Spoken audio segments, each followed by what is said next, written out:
ఏదో నేను డబ్బులిచ్చినట్టే ఉంటది. సార్ మూర్తి గారు నన్ను ఈ సినిమాలో ఈషా తంతది. మీరు ఎంజాయ్ చేస్తారు పక్కా. అది గాకుండా మేజర్‌గా ఏంది అంటే ఒక్కసారి అంటే కొట్టండి please. Scene recreation. Okay. But జెన్యూన్‌గా నాకు ఇదొక ప్యాషనేట్ ప్రాజెక్ట్ అనమాట. చాలా మందికి అదృష్టం ఉండాలి to act and to transport lives. అంటే ఇప్పుడు బేసిక్ ఒక సినిమా జర్నీ ఎట్లుంటదంటే మనకొక అవకాశం దొరుకుతది. ఇంకో లైఫ్ లివ్ జేయడానికి. అంటే ఆ కల్చర్ అనేది మనకు అర్థమవుతూ ఉంటది. కొత్త మనుషులను కలుస్తాం. డైలాగ్స్ గాని, ఆ క్యారెక్టర్‌లో we start living that character. వాళ్ళ ఇంట్లల్లో వాళ్ళ ఫ్యామిలీ, ఫ్రెండ్స్ అంతా గూడా. సో, ఒక ఆపర్చునిటీ ఇంకో లైఫ్ లివ్ జేయడానికి. సో, నాకు ఆ ఆపర్చునిటీ కలిగించిన సృజన్‌కి అండ్ సజీవ్‌కి, all these wonderful people I worked with Vinod garu and Dheeraj. Dheeraj నిన్ను పొగుడుతాను నేను లైఫ్‌లో అనుకోలే గాని. నందు, బ్రహ్మాజీ సార్ వస్తే ఆ వైబ్ వేరే ఉంటది. అండ్ తప్పకుండా బ్రహ్మాజీ సార్ అన్నారు గదా! పేరొస్తది ఈషాకి, తరుణ్‌కని. యాక్చువల్లీ ఫస్ట్ బ్రహ్మాజీ గారే టాప్. ఆయనొచ్చినప్పుడు అందరూ విజిల్ కొడతారు. That's the way his character is అనమాట. చాలా చాలా బా చేసినారు అందరూ గూడా.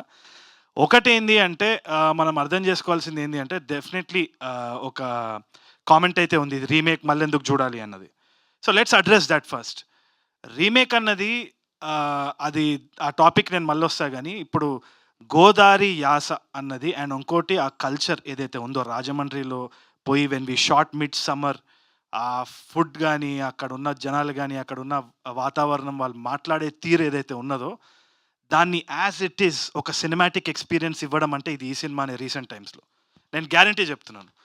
అండ్ అది మనము ట్రాన్స్‌పోర్ట్ చేస్తున్నాము చాలా మందికి. ఇప్పుడు నేను దానికి ఒకటే ఒక రీజన్ చెప్తున్నాను. Why should we watch it అన్నప్పుడు, 'విజయం సూపరం పొర్న్యనుమ' ఏదో మలయాళం సినిమా వచ్చింది. మీకు తెలుసో తెలీదో. 100 రోజులు ఆడింది ఆ సినిమా. 100 రోజులు ఆడింది. ఎన్నో అవార్డ్స్ వచ్చింది. అక్కడ మలయాళం ప్రెస్ గాని, ఆడియన్స్ గాని చాలా చాలా ఆదరించినారు ఆ సినిమాని. అది 'పెళ్లి చూపులు' రీమేక్. సో, ఒకటే చెప్తున్నా. It does not matter. దీంట్లో ఆనెస్టీ మీకు కనిపిస్తది. కనిపియకుంటే చూడకండి. నలుగురికి చెప్పండి చూడొద్దని చెప్పేసి. అంతే, అంతకంటే ఏం చేస్తాం? కొత్త టెక్నీషియన్స్ వచ్చినారు. We wanted to take a risk. దీంట్లో జెన్యూన్‌గా ఎవడికి they came out of love.